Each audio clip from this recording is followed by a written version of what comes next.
ஒரு நிமிஷம் அந்த வீடியோ பாருங்க. ஒரு கண்ணு இல்லாத அப்பா, மனநலம் பாதிக்கப்பட்ட அம்மா, ஒரு பொண்ணு பையன், இவங்க இருக்கக்கூடிய வீடு பார்த்தீங்களா எப்படி இருக்குன்னு. தன்னுடைய சேலை, அம்மாவுடைய சேலை, கல்யாண காதுகுத்து கடிக்கிற ஃப்ளெக்ஸு, ஒரு தார்பாயி, இதுதாங்க இவங்களுக்கு ஒரு கூடாரம். இந்த கூடாரத்துக்குள்ளே தான் இந்த பிள்ளைங்க ரொம்ப கஷ்டமான சூழ்நிலை வாழ்ந்துக்கிட்டு இருக்காங்க. இவங்க ஊர் எந்த ஊர்னு பார்த்தீங்கன்னா தஞ்சாவூர் மாவட்டம் செங்கிப்பட்டி கிராமத்தில் ரொம்ப வறுமையில் வாடிக்கிட்டு இருக்காங்க.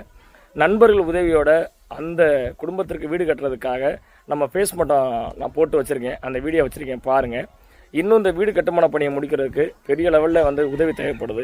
சிறுதுளி பெருவெள்ளம்னு சொல்லி பெரியவங்க சொல்லுவாங்க. அது மாதிரி இந்த வீடியோ பார்க்குற ஒவ்வொருத்தரும் உங்களால் முடிஞ்ச ஒரு 10-20 ஏதாவது கொடுத்து உதவி செஞ்சிங்கன்னா இந்த வீடு கட்டுமான பணியை நான் முடிச்சு கொடுத்துருவேன்.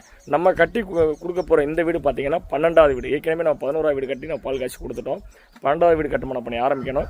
இந்த குழந்தைகளுடைய அந்த வீட்டு நிலைமையை மாற்றுறதுக்காக உங்கள்கிட்ட நான் கையேந்துறேன். இந்த குடும்பத்துக்கு ஏதாவது உதவி செய்யுங்க. நான் போட்டிருக்க ஜிபே நம்பர் ரெண்டுமே என்னுடைய நம்பர் தான். நீங்கள் எந்த சந்தேகம் வந்தாலும் என்கிட்ட கேட்கலாம். முக்கியமாக இந்த வீடியோவை அதிகமாக ஷேர் பண்ணுங்கள்.